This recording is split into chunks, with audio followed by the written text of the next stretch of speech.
Wa man lam yatub fa ulaika humudz zalimun. Siapa yang tidak bertobat dari perbuatan ini, tetap sibuk mengejek, merendahkan, menjatuhkan orang lain atau dirinya sendiri, atau bahkan ya saling memanggil dengan julukan-julukan buruk, maka mereka adalah orang-orang yang zalim.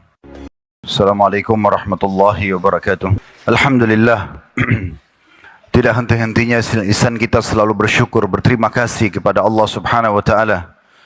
Tentu di dalam hati kita diikuti keyakinan bahwasanya Allah itu Maha mendengar, Maha melihat, dan selalu menilai perbuatan baik sekecil apapun dan akan memberikan balasan, serta juga menilai sekecil apapun perbuatan dosa dan akan menghukumannya atau memberikan hukuman.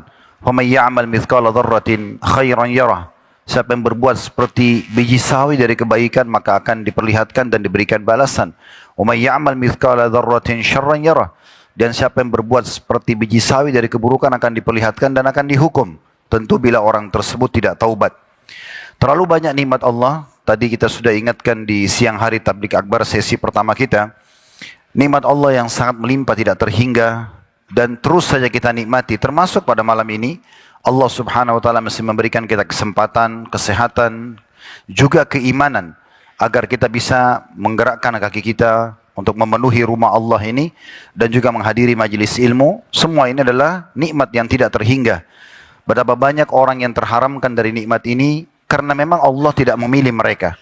Salah satu bentuk cinta Allah kepada hambanya bila Allah memilih dia dengan kesibukan-kesibukan amal saleh.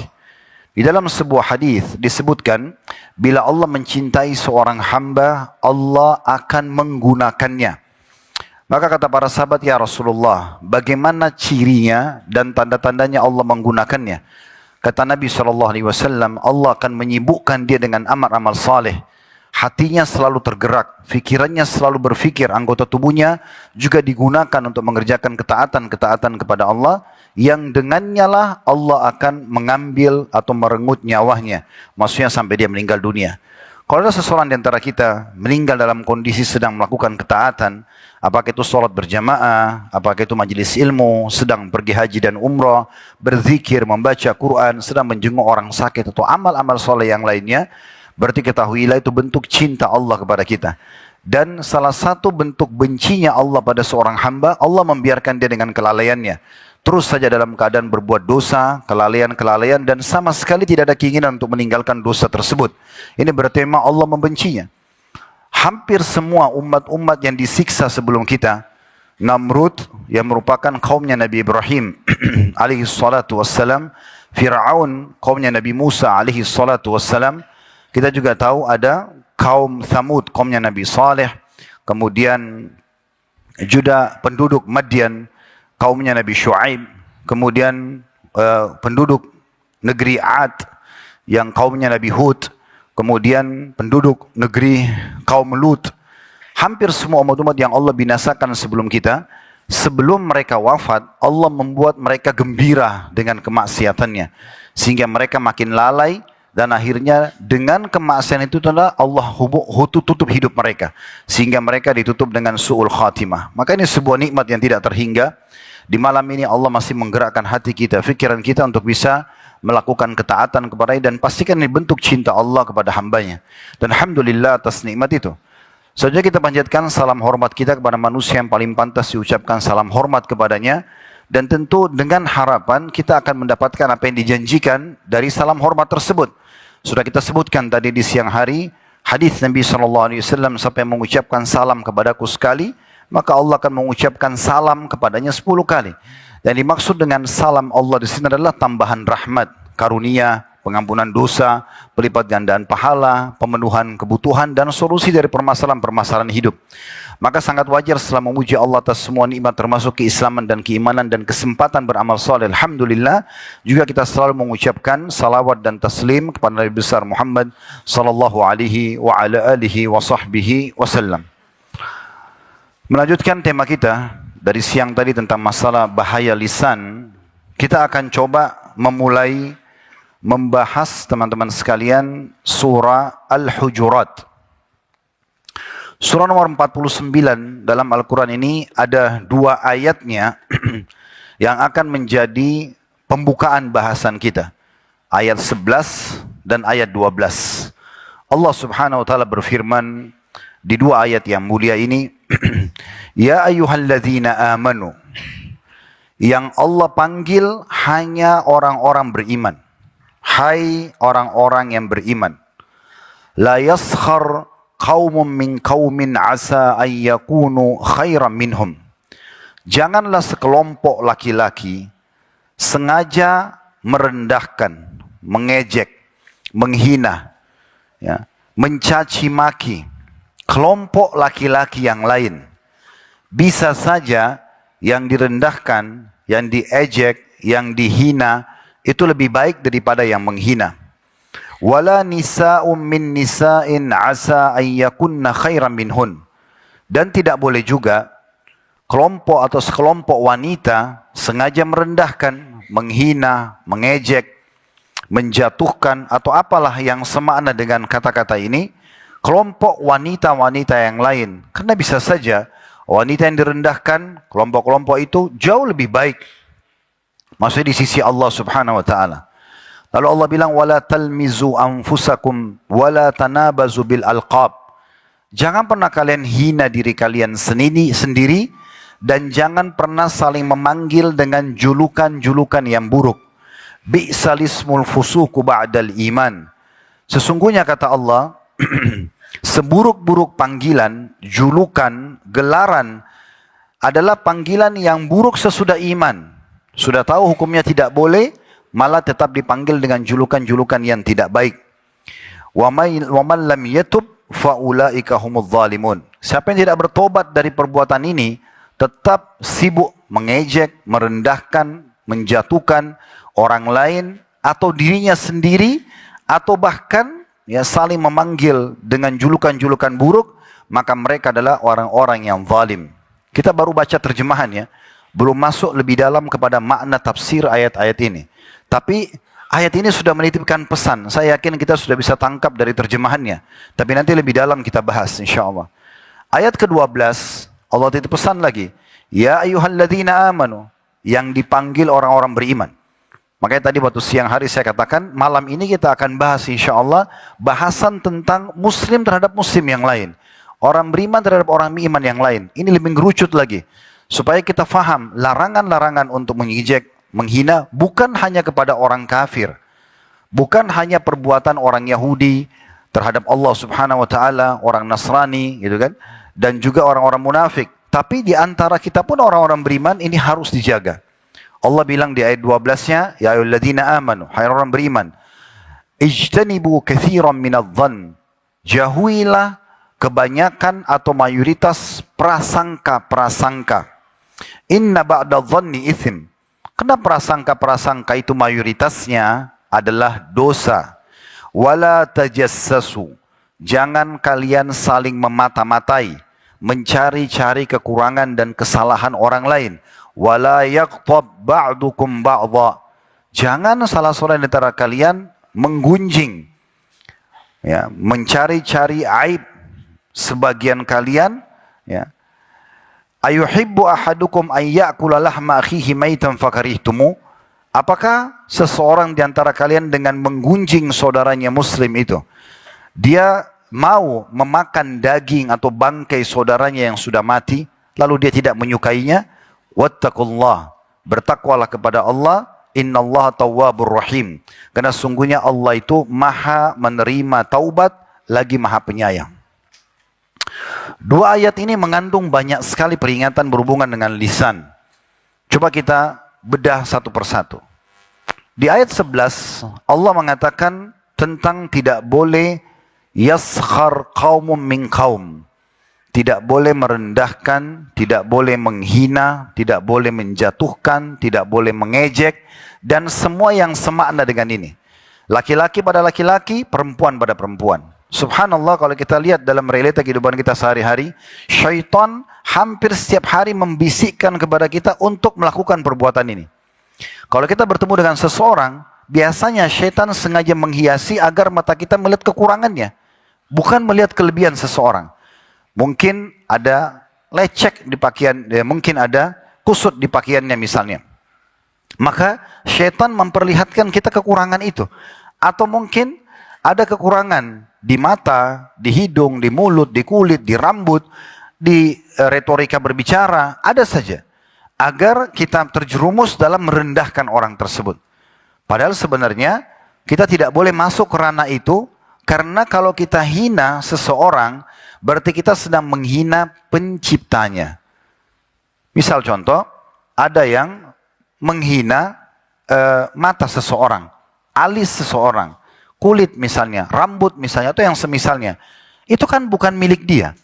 Kita ini semua lahir, saudaraku Siman, dalam kondisi sudah seperti ini. Yang pilihkan alisnya begini, matanya begini, hidungnya begini, kulitnya, rambutnya, postur tubuhnya, paras wajah adalah Sang Pencipta Allah. Tidak boleh, nanti kita jelaskan juga di peringatan sesudahnya, nggak boleh bahkan menghina diri sendiri. Nggak boleh kita lihat diri kita di cermin lalu kita katakan, kenapa saya hitam ya? Kenapa saya jelek ya? Kenapa alis saya begini ya? Itu penciptanya Allah. Kita sedang menghina penciptanya dan bukan menghina diri kita sendiri sebenarnya. Ini hal yang sangat berbahaya. Oleh karena itu harus hati-hati sekali. Jangan sampai masuk ke ranah itu. Kalau ada sesuatu yang kita lihat dan kita tidak sukai, karena menurut kita itu sebuah kekurangan dari fisik orang lain, Nabi SAW sudah mengajarkan kepada kita dalam sabda beliau, yang kurang lebih maknanya, kalau ada seseorang melihat sesuatu yang tidak ada pada dirinya, yang ada pada orang lain, dia tidak suka misalnya, dia mengatakan alhamdulillahilladzi afani mimma ibtala bihi. Segala puji dan puja kehadirat Allah yang telah menyelamatkan aku dari apa yang diujikan kepada orang ini. Wa faddalani ala katsirin mimma khalaqa tafdila, dan telah memberikan aku kelebihan yang banyak dari hamba-hambanya yang lain. Itu yang kita ucapkan. Kalau ada yang kita lihat misalnya warna kulit, rambut, mata atau apa saja dari fisik orang kita tidak suka, atau karakter, perangai, semua itu justru kita bersyukur kepada Allah karena tidak ada pada kita. Tapi bukan kita gunakan untuk menghinanya, mengejeknya. Ini poin yang dipesankan di sini. Baik itu individu kepada individu atau kelompok pada kelompok. Laki-laki dan perempuan. Ini pesan yang pertama. Pesan yang kedua adalah tidak boleh kita menghina diri kita sendiri. Apapun itu sifatnya teman-teman sekalian. Ya. Kita ini ciptaan Allah Subhanahu Wa Taala. Jangan pernah hina diri kita sendiri. Menghina dirinya. Jadi jangan sampai seseorang di antara kita, misal dia menggunakan pakaian dia rasa tidak cocok buat tubuhnya. Lalu kemudian dia mengatakan, kenapa saya jelek sekali? Kenapa postur tubuh saya begini? Kenapa saya lahir di kota ini ya? Kenapa saya lahir dari ibu dan bapak ini? Atau orang tua mengatakan, kenapa saya diberikan anak seperti ini dan itu? Padahal sebenarnya itu tidak ada pilihan buat kita. Ada hal-hal teman-teman sekalian kita tidak punya pilihan sama sekali. Lahir dari rahim ibu dan dari sperma ayah siapa, kita nggak bisa milih. Saya nggak mau ibu ini, saya nggak mau ayah itu. Atau kita menolak jenis kelamin kita. Saya nggak mau jadi laki-laki misalnya. Kenapa saya harus lahir laki-laki? Akhirnya mereka paksakan diri untuk operasi kelamin misalnya. Wa na'udzubillah. Atau menyesal jadi perempuan. Harusnya saya menjadi laki-laki. Lalu menyalahkan takdir. Semuanya masuk di dalamnya. Tidak boleh teman-teman sekalian. Tugas kita hanya menggunakan tubuh ini sebagai fasilitas untuk beribadah kepada Allah. Percaya diri saja selesai. Allah Subhanahu Wa Taala punya cara mendatangkan orang yang menyukai itu. Banyak orang mengatakan, saya belum menikah Ustaz, karena belum punya jodoh. Tapi saya membantah, kadang-kadang di bagian saya mengatakan sebenarnya bukan belum punya jodoh. Tapi orang ini sendiri yang rewel. Datang Allah berikan contoh seorang calon pasangan yang baik, tiba-tiba cenderung dengan dia, dapat penawaran mereka tapi dia menolak. Ini terlalu tinggi, ini terlalu pendek, ini terlalu hitam, ini terlalu putih. Dia yang terlalu banyak ya kategori yang dia minta ya, atau kriteria yang harus dipenuhi. Padahal sebenarnya Allah sudah pilihkan yang terbaik buat dia. Contohnya ya.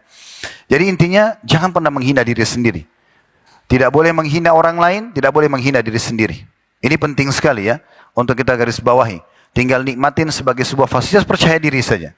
Saya pernah lihat di media kita, saya sudah lupa tahun berapa, tapi yang jelas pernah ada satu cuplikan di berita nasional. Itu seorang laki-laki, subhanallah, kedua tangannya puntung, kedua kakinya puntung, tapi punya istri dan punya anak. Allah Subhanahu Wa Taala datangkan ada jodohnya. Bisa menikah, bisa hidup. Dan kita temukan orang yang punya percaya diri, merasa syukur kepada Allah Subhanahu Wa Taala, walaupun mungkin Sebagian orang menilai dia jelek, ya, tapi dia tetap percaya diri, dia menganggap dirinya punya kelebihan dan tidak ada masalah. Berjalan saja kehidupannya. Jadi nggak boleh kita menghina diri sendiri. Pesan yang ketiga, dan tidak boleh saling memanggil dengan julukan-julukan yang buruk. Nggak boleh teman-teman sekalian, misal contoh, kita menjadi sosok orang tua, sebagai ayah atau ibu misalnya. Allah memberikan kita anak, misal anak itu gemuk. Misal, mohon maaf kalau pas namanya sama, misalnya ada si fulan yang bernama, atau tidak saya sebutkan inisial aja. Ada seseorang suami istri, ada sosok suami istri diberikan anak perempuan, mereka berikanlah inisial A, misalnya namanya anaknya. Sudah bagus nama ini. Lalu kemudian karena anak itu terlalu gemuk, maka diganti dengan gendut misalnya. Atau gemuk misalnya. Atau apalah istilah-istilah yang dipakai. Ini nggak boleh. Kepada anak pun tidak boleh. Kepada pasangan pun tidak boleh. Kita tetap harus selalu mengucapkan kata-kata yang baik, bersyukur kepada Allah Subhanahu wa taala, memuji ciptaan Allah Subhanahu wa taala. Bahkan pada hal-hal yang mungkin sebagian manusia anggap buruk, ya. Contoh misalnya kita lihat ikan. Ada ikan yang indah sekali. Ada ikan mungkin menurut manusia itu tidak buruk, nggak bagus pemandangannya. Tapi kata ulama, ini justru menunjukkan kemahakuasaan Allah. Allah ingin tunjukkan Allah mampu menciptakan yang seperti ini, Allah mampu menciptakan yang seperti ini. Begitu juga dengan manusia. Ada yang Allah ciptakan sempurna sekali, ada yang Allah ciptakan memang sedang, ada yang Allah ciptakan punya kekurangan. Dan semua itu menunjukkan kemahakuasaan Allah Subhanahu wa taala yang mampu mengerjakan apa saja yang dia inginkan. Jadi tidak boleh saling memanggil dengan alqab, julukan-julukan yang buruk, ya. Nanti juga akan kita singgung, termasuk tidak boleh suka mengucapkan kata-kata buruk. Ya, mengucapkan kata-kata buruk ini juga harus dihindari, ya. Ini harus dihindari. Apalagi kalau dalam bentuk doa-doa yang tidak baik. Nanti akan kita singgung insyaallah di poinnya sendiri. Lalu Allah mengatakan, kalau sudah sampai informasi ini pada kalian semua orang-orang beriman, maka jangan lagi digunakan, jangan lagi dilanggar. Enggak boleh saling merendahkan, tidak boleh lagi ya saling menjelek atau menjelekkan diri sendiri atau saling memanggil dengan julukan-julukan buruk. Karena kalau masih ada yang melakukan, itu adalah perbuatan yang buruk, dosa setelah adanya keimanan atau sampai kepada kalian informasi ini. Kemudian di ayat ke-12-nya, Allah titip pesan lagi. Tadi sudah ada 3 pesan, ini pesan yang keempatnya. Allah mengatakan, jauhilah prasangka-prasangka. Selalu teman-teman sekalian kita berprasangka baik, husnudzan, kepada siapapun.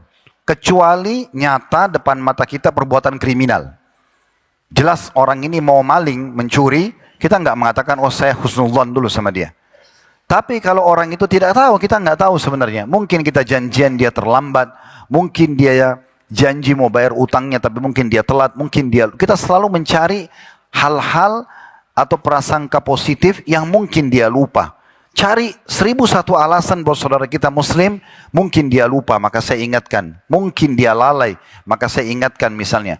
Jadi kita disuruh hindari. Jangan mulai kehidupan kita dengan semuanya prasangka buruk. Kata Allah SWT, karena prasangka itu mayoritasnya adalah dosa. Adalah dosa. Itu pesannya. Kemudian juga pesan selanjutnya, yang kelima di sini, dan jangan saling memata-matai. Selama kita tidak tahu tentang seseorang, nggak usah cari tahu. Ada orang subhanallah fudul, selalu mau cari tahu tentang orang, selengkap apapun informasi tentang orang tersebut, walaupun tidak ada hubungannya sama dia. Saya punya sahabat dekat teman-teman sekalian di Jakarta. Sudah puluhan tahun kami bersahabat. Demi Allah saya tidak tahu di lantai 2 rumahnya itu ada apa. Saya kalau bertamu di rumahnya, sahabat dekat saya sudah kayak saudara, seperti adik kakak. Tapi setiap kalau saya datang, beliau mengatakan silakan ditunjuk ruang tamu, saya cuma masuk ruang tamu. Saya nggak pernah keluar dari ruang tamu itu ke tempat lain kecuali beliau persilahkan. Saya nggak perlu cari tahu rumahnya ini luasnya berapa, tingkat apa, kecuali ada hubungannya. Misal, memang ada satu fasilitas yang dia cerita. Misal contoh, karpet ini saya beli harganya sekian. Karena kita juga merasa tertarik mau membelinya. Ada maslahatnya, tidak masalah. Tapi kalau hanya mau cari tahu tentang seseorang, maka itu tidak penting. Makin kita tidak banyak tahu tentang seseorang, makin aman kita pada hari kiamat. Termasuk suami istri. Kalau sesuatu kita tidak tahu, nggak usah kita cari tahu. Kecuali ada hubungannya. Apalagi kita mengorek-ngorek masa lalu seseorang. Gitu kan? Itu tidak perlu. Gitu. Mencari tahu misalnya, bagaimana masa lalu kamu. Kalau kamu nggak cerita, saya nggak mau biologis lagi misalnya. Itu tidak boleh dalam Islam. Nggak ada urusannya. Kenapa menikah dari awal? Kenapa nggak tanya dari awal misalnya? Contoh ya. Itu contoh-contohnya. Jadi tidak boleh. Bahkan Nabi SAW mengatakan dalam sebuah hadis yang sahih, kalau ada seseorang yang sengaja mengintipmu, lalu kemudian kau merusak matanya, maka tidak ada dosa bagimu. Tidak boleh mengintip rumahnya orang, mencari tahu tentang kekurangan orang, gitu ya.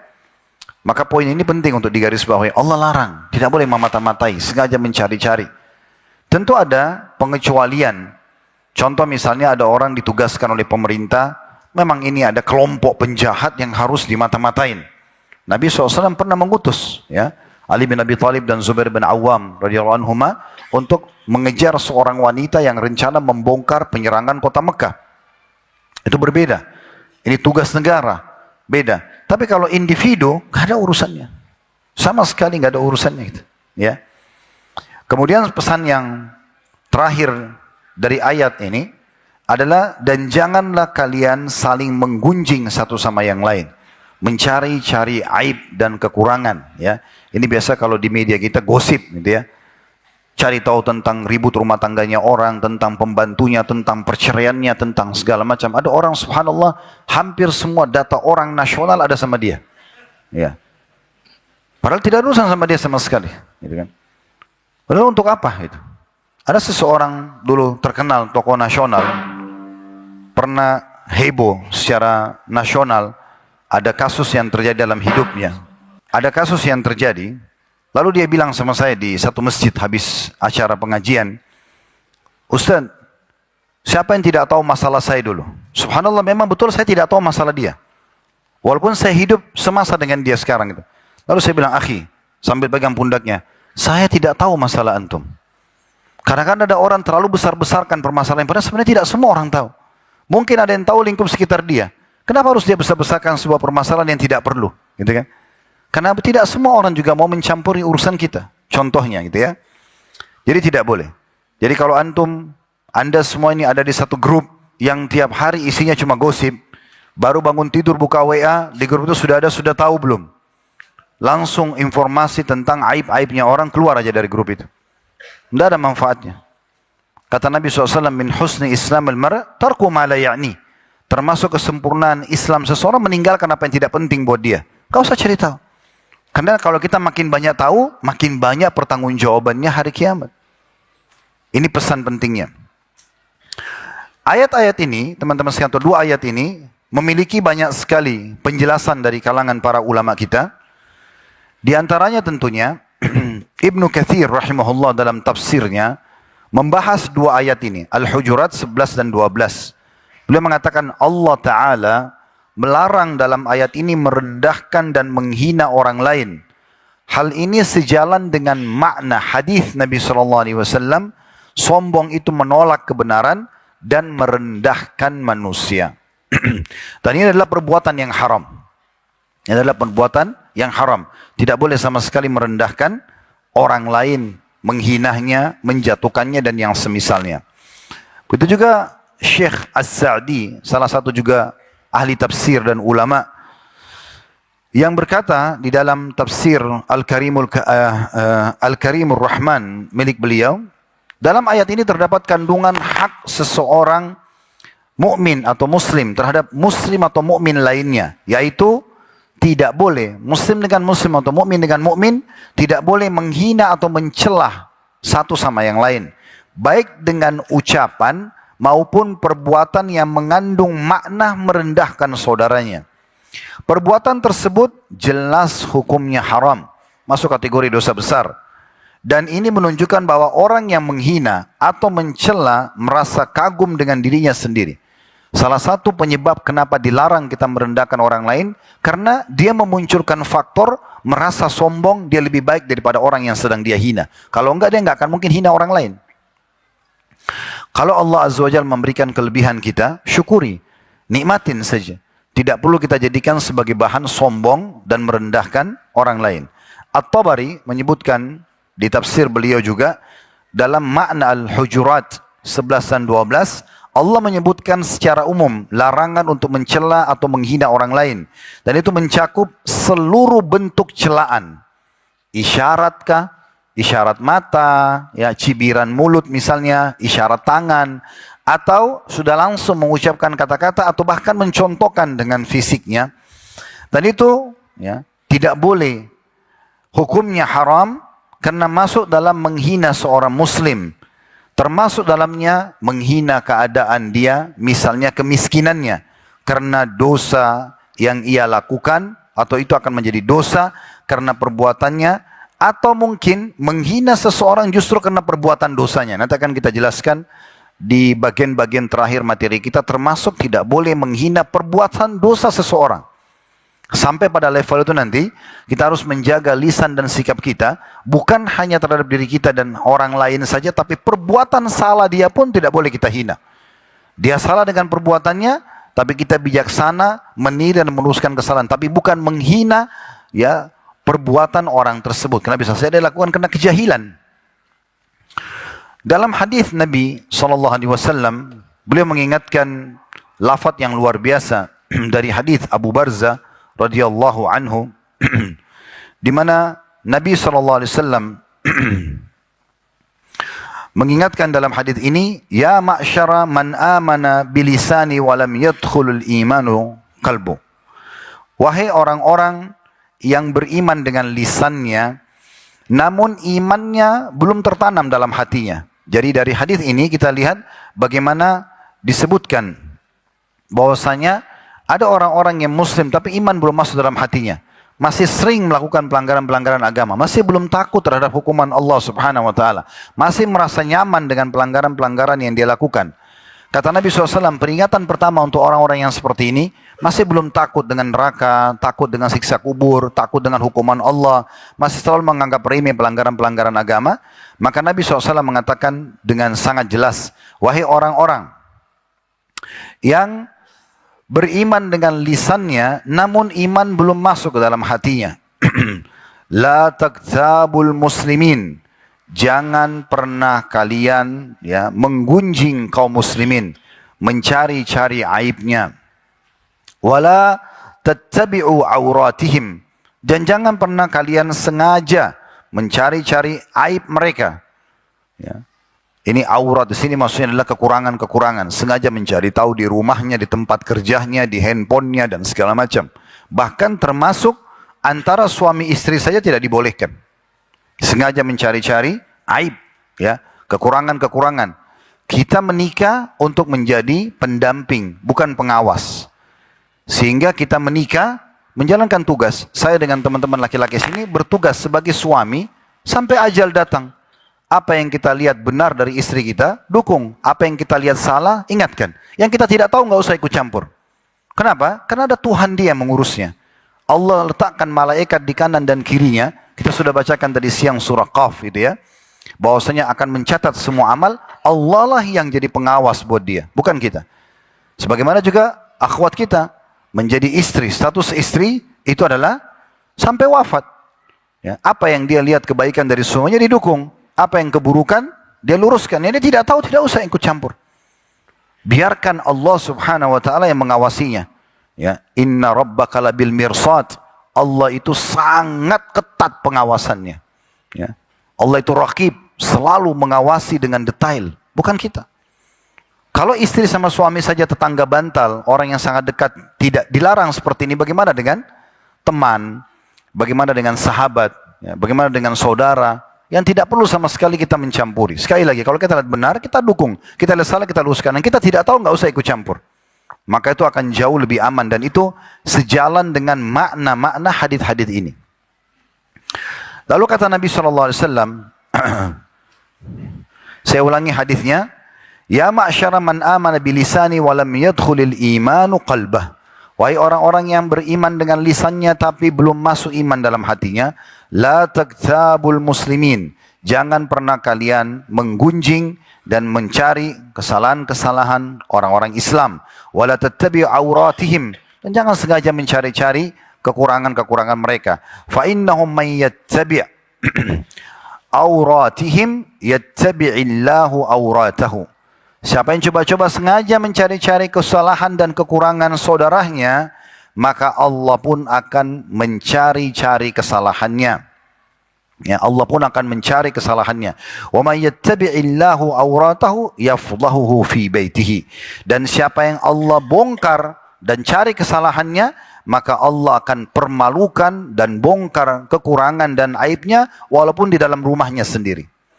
Hadis ini diriwayatkan oleh Abu Daud dan juga An-Nas atau Ahmad.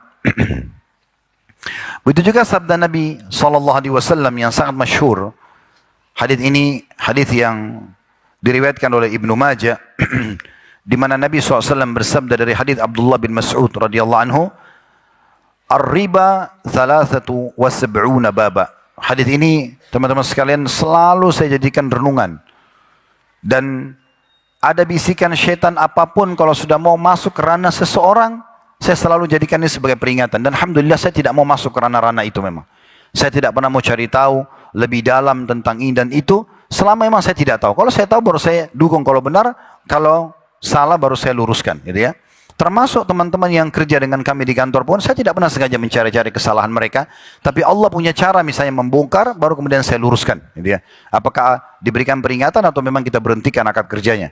Tapi sengaja mencari-cari tidak. Dan hadis ini yang membuat saya jadikan sebagai pegangan. Coba renungi teman-teman sekalian. Kata Nabi SAW, "Ar-riba 73 baba." Riba itu, hukum riba, dosa besar. Kita tahu riba ya, memiliki 73 tingkatan atau pintu. 73 level. Aisaruha mithlu an yankihar rajulu ummah. Yang paling rendah level dosanya orang kalau riba, itu sama dengan seseorang berzina dengan ibunya sendiri. Coba renung ini ya. Di bab zina, itu ada level-levelnya. Yang paling tinggi dan paling berat, zina mahram namanya. Ibu sama anak, ayah sama anak, saudara sama saudara. Ya. Ini mahram. Ini zina yang paling berat. Ya. Kemudian, zina yang sesudahnya, itu adalah zina dengan istri para mujahid. Ada hadis yang menjelaskan dan itu pernah kita jelaskan di kajian dosa-dosa besar kitab Al-Kabair Imam Az-Zahabi rahimahullah. Beliau mengangkat sebuah hadis bahwasanya siapa yang berzina dengan istri mujahid, suaminya lagi perang dia sengaja godain sampai terjadi perzinahan, maka Allah akan datangkan si mujahid itu untuk mengambil pahala orang yang mengganggu istri dia. Lalu kata Nabi SAW, apakah kalian mengira si mujahid tersebut akan menyisahkan pahalanya? Tanda tanya. Tentu saja dia tidak akan habiskan. Allah akan kasih pilihan. Orang ini yang ganggu istri kamu, silakan. Kamu boleh ambil pahalanya. Tentu saja di hari kiamat karena orang butuh pahala, dia tidak akan sisakan satupun pahala dari orang itu. Level sesudahnya, ada orang-orang yang berzina dengan pasangan tetangga. Ini pernah kita jelaskan di bab dosa-dosa besar. Ya. Karena Nabi SAW mengatakan salah satu daripada induk dosa besar adalah berzinanya orang dengan pasangan tetangganya. Istri tetangga atau suami tetangga. Gitu ya. Lalu kemudian barulah masuk zina secara umum. Suka sama sukakah, sama pelacur kah, wa na'udzubillah gitu ya. Jadi di bab zina yang paling tinggi, paling berat adalah zina dengan mahram. Tapi di bab riba, itu paling rendah. Tertingginya dosa zina, itu paling rendah di dosa riba. Coba bayangkan. Jadi kalau 70 tingkatan dosa riba, yang paling nomor satu, yang paling rendahnya, yang 73-nya, itu adalah sama dengan zina dengan mahram. Sampai pernah ada seorang Pak Haji, rahimahullah sudah meninggal beliau. Beliau pernah punya satu, mohon maaf kalau kebetulan memang kisah ini bertepatan seperti Anda. Saya tidak bermaksud karena saya tidak kenal sebuah jemaah di sini. Tapi kalau bertepatan mungkin itu sebagai peringatan. Beliau bilang, Ustaz, saya punya ruko, saya enggak transaksi riba, tapi saya cuma sewain saja sama tempat riba, lembaga ribawi. Saya tidak ikut-ikutan, saya tidak ikut dengan transaksi, cuma saya sewain saja. Bagaimana Ustaz hukumnya? Lalu saya tanya, Pak Haji, saya bilang, kalau seandainya ruko itu, tempat itu disewakan untuk perzinahan, mau nggak? Oh nggak Ustaz. Karena bagi dia ini zina itu lebih berat. Orang lebih gampang memahami kalau zina, oh berarti bahaya nih, dosa besar. Padahal sebenarnya zina itu masih lebih kecil daripada riba. Lalu saya bilang, ada hadis Nabi SAW, saya sebutkan hadis ini, riba itu 73 bab, tingkatan atau pintu, yang paling rendahnya seperti orang zina dengan ibunya sendiri. Dosa terbesar di zina, gitu kan? Ini luar biasa. Dan ada hadis yang lain, 1 dirham riba, pendapatan terkecil dari riba itu lebih berat, gitu kan? Daripada 36 kali berzina. Orang kalau zina dengan 36 pelacur, baru sama dosanya dengan mungkin 1.000 rupiah dari uang riba. Itu nggak main-main. Makanya nggak boleh sembarangan main riba. Sudah selesai. Rezeki sudah Allah tentukan, tidak usah ketakutan. Ya. Nah, tapi ini bukan bahasan kita. Kita bukan membahas masalah zina dan riba. Perhatikan pesan sesudahnya. Karena ini pesan yang kita ingin sampaikan. Apa kata Nabi SAW?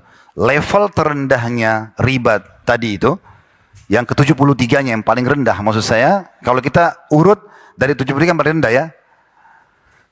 Kalau kita urut dari 1 sampai 73, 73 paling berat, maka kita anggap berarti nomor satunya. Tapi yang jelas, yang paling rendahnya dosa riba sama dengan tertingginya dosa riba, dosa zina. Perhatikan lanjutannya. Apa kata Nabi SAW? Wa inna arbar riba irdur rajulul muslim. Dan ketahuilah level tertingginya riba. Kalau kita anggap tadi 73 yang paling rendah berarti level nomor satunya. Atau kalau kita anggap satu paling rendah berarti level 73-nya.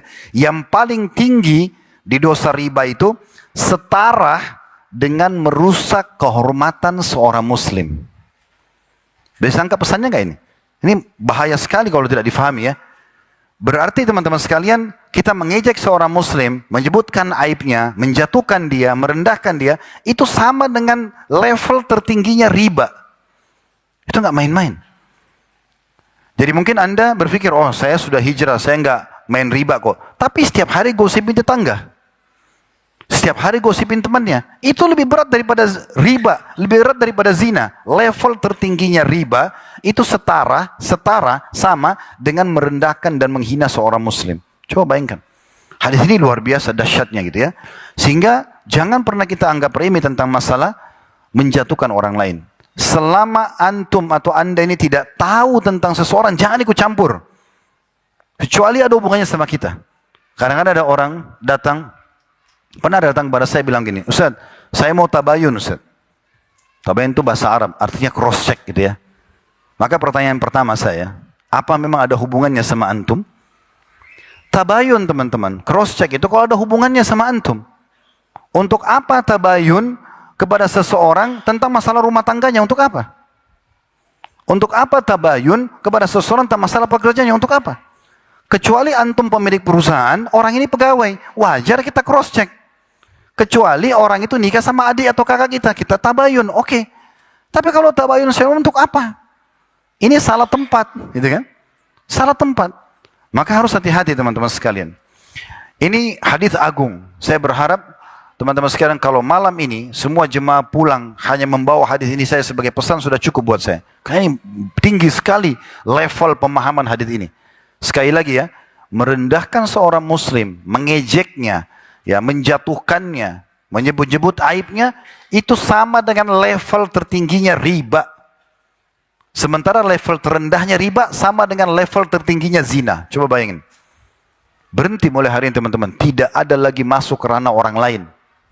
Sampai seorang salaf, pernah dia keluar dari rumah lalu istrinya tanya, kemana saja pandangan matamu tadi? Dia bilang, Alhamdulillah, semenjak saya keluar rumah sampai saya kembali, saya tidak lihat kecuali jempol kaki saya. Maksudnya apa? Dia tidak melihat hal-hal yang berhubungan dengan yang tidak penting bagi dia.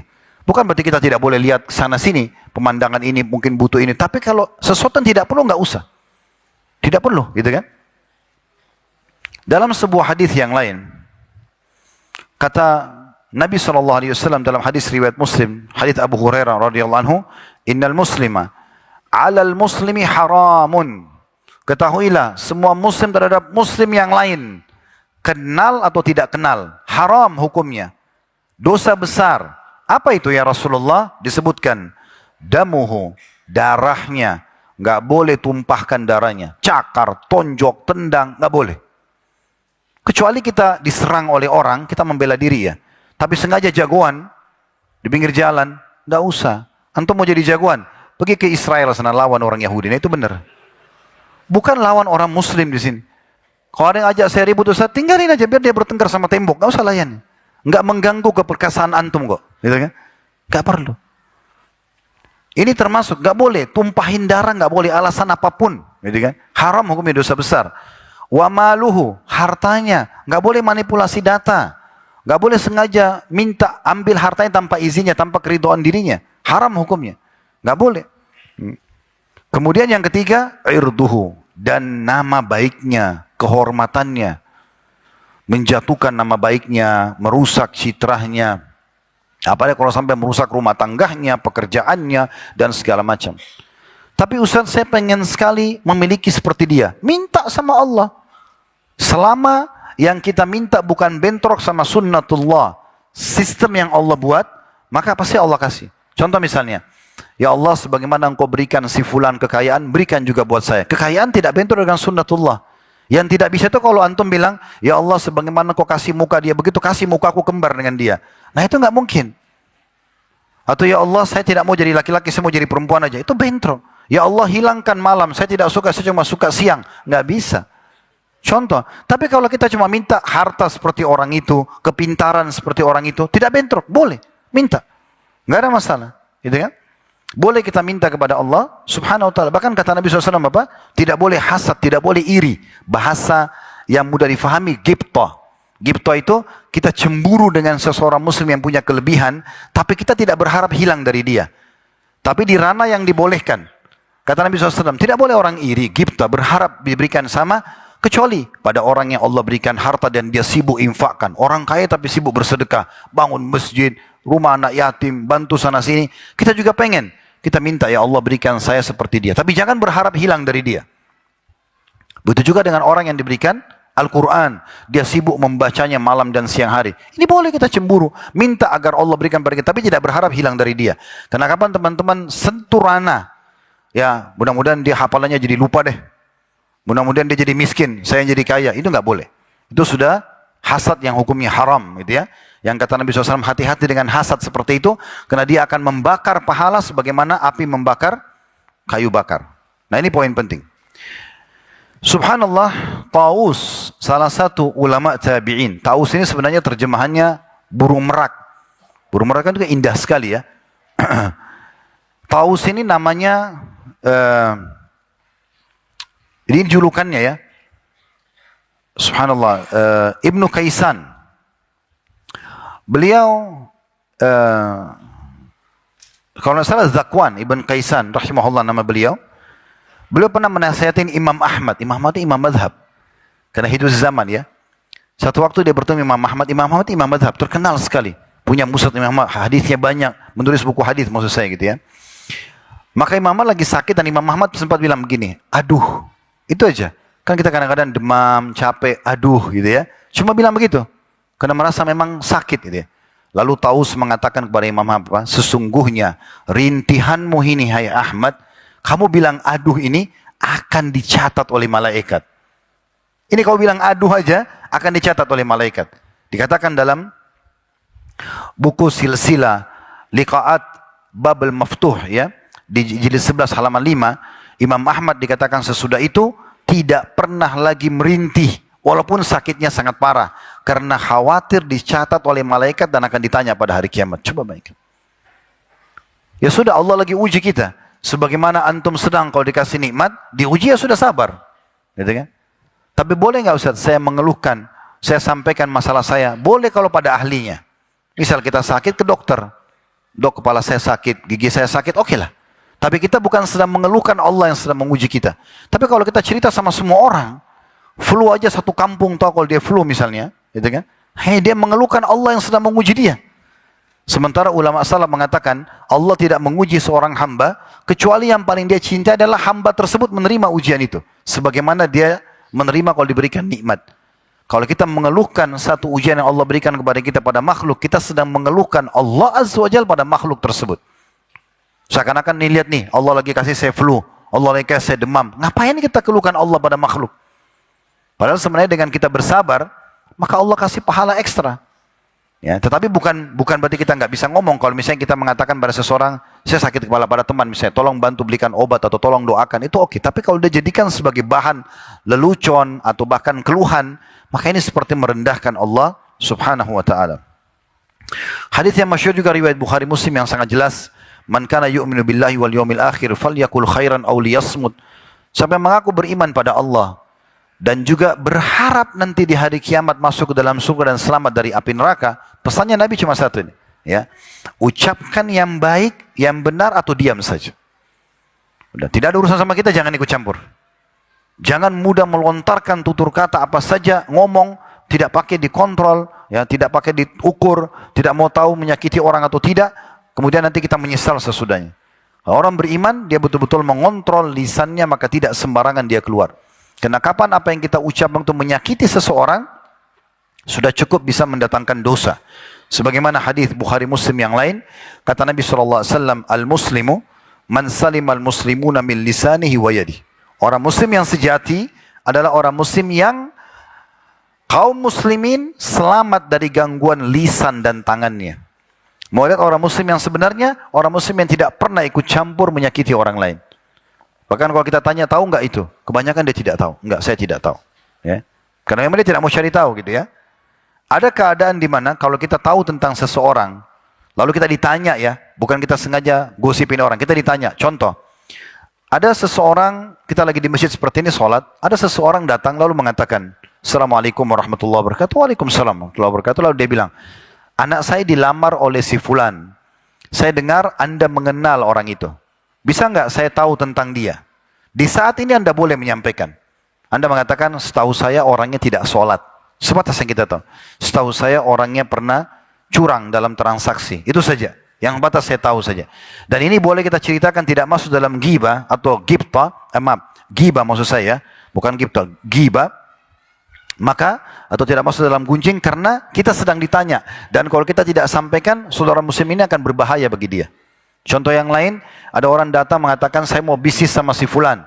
Misal. Tapi kebetulan, misalnya ada orang datang kepada saya ngajak, ayo Khalid kita bisnis. Saya tidak kenal orang ini siapa. Saya datang kepada seseorang bapak atau saudara saya muslim yang kenal orang ini. Lalu saya tanya, orang ini mengajak bisnis, bagaimana menurut Anda? Terus dia tahu, dia mengatakan, setahu saya, karena saya ditanya, maka orang ini tidak jujur. Orang ini pernah begini dan begitu misalnya. Udah selesai, sebatas itu saja. Maka itu celah di mana kita dibolehkan. Kalau tidak, maka tidak boleh kita masuk ke ranah-ranah ini. Di dalam hadis yang lain diriwayatkan oleh Muslim, Ahmad dan juga Ibnu Hibban di dalam sahihnya, kata Nabi SAW, Inna Allah yarda lakum thalatha wa yakrah lakum thalatha. Allah sebenarnya menyukai dari kalian 3 perkara, ridho atas kalian 3 perkara, dan membenci dari kalian 3 perkara. Lalu Nabi SAW mengatakan, Fayarda lakum an ta'buduhu wa la tusyriku bihi syai'a. Allah itu ridho kalau kalian menyembahnya saja dan tidak menyekutukannya dengan sesuatu apapun. Murnikan ibadah kepada Allah, bertauhid, murni. Wa an ta'tasimu bihablillahi jami'a wa la tafarraku. Dan selalu berpegang teguh pada agama Allah ini dan jangan berpecah belah. Jadi selalu dahulukan perdamaian, persatuan daripada perpecahan. Lalu dikatakan, tapi ini tidak kita bahas ya, kita bahas lanjutan hadisnya, wa yakrah lakum qila wa qal. Dan Allah membenci dari kalian, pesan pertamanya adalah perkataan yang sia-sia. Ya, qil dan qal ini maksudnya tidak ada gunanya, tidak ada manfaatnya. Ada orang subhanallah berteman 10 tahun cerita itu aja berulang-ulang. Enggak ada manfaatnya. Ya. Berulang-ulang yang mungkin temannya sudah bosan dengar, gitu kan? Kenapa tidak bicara hal yang bermanfaat yang lain? Kenapa tidak menambah wawasan kita, gitu kan? Dan dalam Islam kita dianjurkan agar tidak diam, kita selalu menambah ilmu kita, berubah menjadi orang yang sederhana menjadi lebih baik, atau orang yang sedikit ilmunya menjadi lebih banyak. Sampai Abu Yusuf rahimahullah, muridnya Abu Hanifah, itu di saat sudah wafat saja, sempat kedatangan seorang tamu yang pernah berselisih pendapat dengan dia, lalu dia mengatakan, Alhamdulillah yang telah mengutus kamu datang kembali. Dulu kita pernah berselisih pendapat tentang masalah hukum ini dan hukum itu, maka tolong ajarkan kepada saya. Saya setelah berpisah baru tahu kalau kamu yang benar. Maka orang itu berkata, wahai Abu Yusuf, ini sudah masa-masa di mana kau akan wafat, meninggal. Ini nafas-nafas terakhir. Kenapa kau masih mau belajar ini? Kenapa kau tidak mengucapkan La ilaha illallah? Kata Abu Yusuf, saya sudah ucapkan. Tapi demi Allah, saya meninggal dalam kondisi mengetahui ilmu itu lebih saya suka daripada saya meninggal dalam keadaan saya jahil. Lalu kemudian temannya mengajarkan kepada dia dalil-dalil tentang hukum yang sedang mereka berbicarakan. Kata temannya, begitu selesai dia hafal dalam kondisi diranjang kematian, ini manfaat yang dia ingin dapatkan gitu ya. Kemudian kata temannya, begitu saya keluar pamit, tiba di pintu rumahnya, terdengar tamisan keluarganya kalau Abu Yusuf sudah meninggal dunia. Di akhir hidupnya saja, masih berpikir bagaimana mendapatkan manfaat. Jadi jangan berputar-putar di masalah itu terus. Hal-hal yang tidak, walaupun itu mubah, ya. Tapi coba kembangkan kepada hal yang lebih bermanfaat. Setiap orang di antara kita punya waktu yang sama, 24 jam. Matanya sama-sama dua, telinganya dua, fasilitas sama. Kenapa dia bisa, kita nggak bisa? Kenapa orang ini bisa hafal Quran, saya tidak bisa? Coba mulai sekarang targetkan setiap pekan bertambah 1 ayat aja. Kalau tidak bisa tiap hari 1 ayat. Tidak bisa 1 pekan, sebulan. Tambah mungkin 1 surah pendek di juz 30, tambah mungkin 3-4 ayat Al-Quran. Minimal 10 tahun ke depan sudah ada beberapa surah yang dihafal misalnya. Daripada tidak ada sama sekali. Buat perkembangan yang lebih baik dari sebelumnya, gitu kan. Kemudian yang kedua, yang dibenci oleh Allah SWT, wa kathratus su'al. Dan banyaknya bertanya yang tidak bermanfaat. Ya, tanya tentang tas orang, sepatu orang, yang tidak ada gudang sama dia. Kalau Anda lagi mau beli merek yang sama, oke. Kalau enggak, untuk apa diceritakan? Ya. Sehingga akhirnya selalu ada penilaian saja tentang masalah fasilitas yang Allah berikan kepada seseorang. Dan yang terakhir, yang ketiga, wa ida'atul mal. Ida'atul mal. Dan menyia-nyiakan atau membuang-buang harta. Juga Nabi SAW menjamin dalam hadis Bukhari, siapa yang bisa mengontrol lisannya, dia hanya gunakan pada kebaikan-kebaikan. Tidak digunakan kecuali hal-hal yang positif, ya. Seperti misalnya berzikir, baca Quran, ceramah. Minimal saya bilang tadi siang, mubah, nanyain kabar orang misalnya. Bertutur kata yang baik lah, tegur sapa dengan orang. Saya bilang tadi siang Nabi SAW pun duduk berbicara dengan para sahabat. Kadang-kadang habis sholat tanya mana si fulan. Kalau dia tidak hadir misalnya sholat. Lalu Nabi SAW mengatakan mana tetangganya, coba cek kenapa dia. Kalau dia tahu sakit maka Nabi SAW mengajak sahabat menjenguknya. Misal, tidak ada masalah. Tapi bukan berarti kita harus berbicara hal yang tidak ada manfaatnya. Kata Nabi SAW, orang yang bisa menjamin 2 hal ini dijamin baginya surga. Meninggal masuk surga. Beliau bersabda dalam hadis Bukhari dan juga Tirmidzi, serta Imam Ahmad juga meriwayatkan, Man yadman li ma baina lahyaihi wa ma baina rijlaihi admanu lahul jannah. Barang siapa yang menjamin untukku, dia betul-betul bisa kontrol apa yang ada di antara 2 rahangnya, lisannya, dan apa yang ada di antara 2 pahanya atau kakinya, kemaluannya, tidak berzina, maka aku akan jamin baginya surga. Begitu juga Nabi SAW pernah berkata, atau Uqbah bin Amir radhiyallahu anhu, sahabat Nabi ini pernah berkata begini, saya pernah jalan bersama Nabi SAW, lalu saya berkata, ya Rasulullah, beliau gunakan kesempatan untuk bertanya, apa itu keselamatan?